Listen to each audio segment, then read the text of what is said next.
Hi everybody, today I am going to demonstrate a very simple example of Mule parse template for the beginner. Please note, for this demonstration I will be using AnyPoint Studio 3.5. So let's start our demonstration. As you can see, this is a simple Mule application. It's a simple Mule flow. It contains an inbound HTTP endpoint and a set payload. What this flow will do is like I've designed this simple payload. This set payload contains a simple mule message. I guess when I will be running this application, I can get this response in a web browser. So let's do it.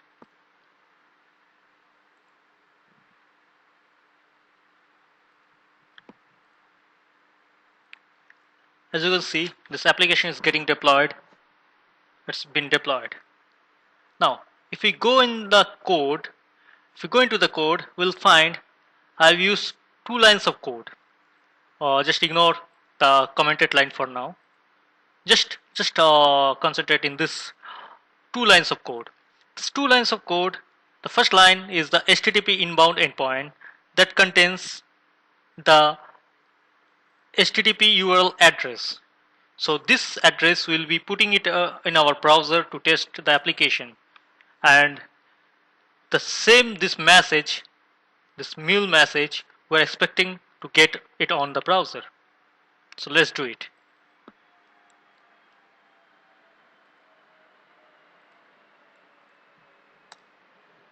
See, as usual, whenever we are clicking this, we are entering this URL and we are hitting the enter in the browser, we are getting the same message. So that's quite simple. Now, what I mean to say is like this message is quite normal, isn't it? What about spicing this message? I mean, if we could if we design this message in some beautiful format, if you want, we can we can use HTML template for designing this message into our own format. So what I mean to say is that Mule has a feature called parse template. What that will be doing is that the parse template will be using an HTML file to design these Mule messages. For example, this is our application, and we have a HTML file in our source main resource folder. If you open this code, you can see this is a simple HTML file that is put into this resource folder. The parse template will be picking up this response.html file and will be redesigning this payload, mule payload. So if you can see the code, the message payload is being kept here. What it will this HTML template will do is like it will increase the size of the payload by 15, and it will spice up with its color. So you can put any HTML code. If you are an HTML expert, you can design your mule message on web browser in your own way.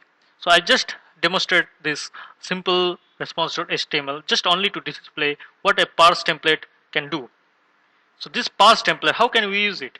Yeah, I will show you how. Right now you can see the commented code. I've used this parse template. This parse template, as I said, will pick up this response.html. What it will be doing is like it will be taking this message, mule message, I mean, and it will be passing it through this response.html. And you can see that there is a HTTP builder. It will be creating the response builder with a status code of 200, and obviously it will be mentioning this content type as a text.html. Now, if we run the same URL on the browser, let's see what happened.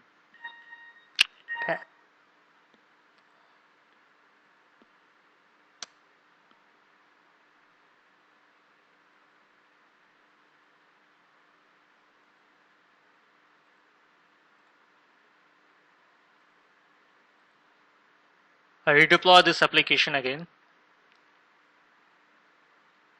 Now you can see the same message. Now if I hit this URL again, just check what happens. See, it's getting displayed in a HTML format. HTML format in sense, I mean, I've defined here in the HTML format the font size will be 15 and the color will be blue. It's exactly what's happening. We are spicing it up. Our normal Mule message in browser, we can spice it up using this parse template. So if you want to get the access of the full code, you can also visit my blog here. I have already displayed all this coding here. This will be anirbansinchaudhary.com/blog. In next demonstration, I will be displaying some other recent with some recent Mule applications and some with Mule Anypen Studio 3.6. Till then, goodbye.